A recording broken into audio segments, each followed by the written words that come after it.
আজকে করলাম আমরা 2026-এর প্রথম পিকনিক, আর তার সঙ্গে ছিল এত সুন্দর সুন্দর খাবার দাবার, যেটা আমি ফার্স্ট টাইম ট্রাই করেছি। আর তোমরা কিন্তু আমাদের উড়ে ধরে নাচ দেখতে একদম মিস করো না। চলো বেশি বকবক না করে বরং আমি ভিডিওটা শুরুই করে দিই। তো প্রথমে কিন্তু যে যার বাড়ি থেকে জিনিসপত্র নিয়ে চলে আসছিলাম, যে যা পারছে নিয়ে চলে আসছে। তারপর এখানে রেডি করা হচ্ছিল চেয়ার বেঞ্চ সবকিছু, মানে প্যান্ডেল হিসেবে। তো যাই হোক, সবকিছু রেডি করার জন্য আমাকে হেল্প করছিল আমাদের দিদি ভাই। আর তারপরে আমাদের বাকি ছিল একটা কাজ, সেটা হচ্ছে বাজার করে নিয়ে আসা। তো সেটা করেছিল আমার বোন, ও একটু বেশি এক্সপার্ট এগুলো কাজে, তাই ওকে দিয়েছিলাম।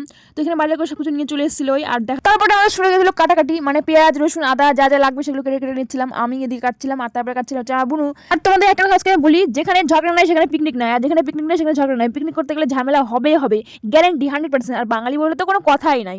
এখানে হচ্ছে আমাদের পিকনিকের সদস্য সবাই, কচি কাঁচা যা যা ছিল। এখানে ভিডিও করছিল আমার হোতল ভাই, যে একটু পারে না করতে। আর এখানে কিন্তু আমাদের অর্ধেক রান্না প্রায় রান্না কেন বলছি ভাই, রান্না হয়ে গেছে প্রায়। সরি তোতলা আছি একটু, মানে এখানে প্রায় আমাদের অর্ধেক রান্না হয়ে গেছিলো। এখানে করছিলাম আমি ফ্রাইড রাইস আমি ফার্স্ট টাইম করলাম, জানি না কেমন হচ্ছে। হোটেলটা মুখের কাছে সামনে নিয়ে চলে আসছে আমার ক্যামেরাটা, যা রাগ উঠছিল। চলো ফাইনালি কিন্তু আমাদের ফ্রাইড রাইস রান্না করাটা কমপ্লিট। আর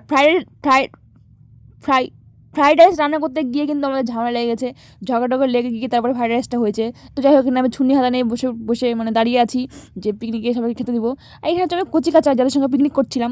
তো কি বলবো, এরা যা অত্যাচার করে। আর পিকনিকে কিন্তু স্পেশাল খাওয়া ছিল আমাদের কলা পাতা। তো কলা পাতা কাটাটা তোমাদেরকে দেখালাম না, নাহলে দেখলে আবার কলা গাছের মালিক এসে আমাদেরকে পেদাবে, তার জন্য দেখালাম না। তো পিকনিকের মেনু হিসেবে ছিল আমাদের প্রথমে পাপড়, লাভ পাপড় মানে হাড় পাপড়। তারপর ছিল হচ্ছে আমাদের হচ্ছে কি বলে এটাকে, ফ্রাইড রাইস। আর সেটা আমি বানিয়েছিলাম, আগে বললাম এখনো বলছি, কারণ আমি রান্না করেছি। তো নিজে রান্না করতে বলতে হবে একটু বারবার যে আমি রান্না করেছি। তো বেশ কিন্তু ভালোই হয়েছিল, হ্যাঁ নিজের প্রশংসা নিজে করছি। তারপরে ছিল হচ্ছে আমাদের ডিম কারি। আহা, এখন দেখে আমার এখনই খেতে ইচ্ছে হচ্ছে, কি বলবো তোমার গাইস। তো কিছু করার নাই, এখন তো খেতে পারবো না। তো নিজের পায়ে নিজে প্রণাম করতে ইচ্ছা করছে যে আমি তো সুন্দর রান্না করতে পারি। সাবাস বেটা। তো ভালো রান্না করেছিলাম কিন্তু, বেশ একদম পুরো ঝাক্কাস রান্না হয়েছিল। আর এখানে কিন্তু প্রায় সবাই একসাথে খেতে বসে গেছিলো, আর আমরা খাবারটা দিচ্ছিলাম। লাস্টবেলা আমরা খেয়েছিলাম। তো খাবারটা কি বলবো তোমাদের গাইস, এতটা সুন্দর লাগছিল খেতে। আর এখানে তো যাদের তোমরা দেখছো, এখানে হচ্ছে আমাদের তনুশ্রী, আর তারপর এখানে জলি। তারপর ছিল হচ্ছে এটা আমি আর আমার বুনু, এখানে হচ্ছে আমরা তরকারি দিচ্ছিলাম। তারপর লাস্টে খেতে বসছিলাম আমি আর আমার বোন। তো ওই থালা নিয়ে বলেছে, আমি হচ্ছে কলাপাতা খাচ্ছিলাম। তো খাবারটা কি বলবো গাইস, এত সুন্দর, আবার বলছি এতটা সুন্দর লাগছিল খেতে। তো বছরের প্রথম পিকনিক করলাম আজকে। আর পিকনিকটা মানে হঠাৎ করে প্ল্যান হয়ে আমাদের যে পিকনিক করবো, তো করতে লেগে গেলাম পিকনিক। আরে দাদা বাবু আমাকে খেয়ে নিই, তারপরে কথা বলছি। তো তাও জাস্ট ওয়াও। তো সুপার মানে আমি বুঝতে পারছি না, আমি ভুলেই যাচ্ছি যে এটা আমি রান্না করেছি। তো সেরা লাগছিল ভাই, সেরা পুরো একদম ওয়াও ব্যাপার। আর এখানে হচ্ছে আগুন তাপাচ্ছিল, মানে খাবার খেতে খেতে ঠান্ডা লেগেছে, আগুন তাপাচ্ছিল।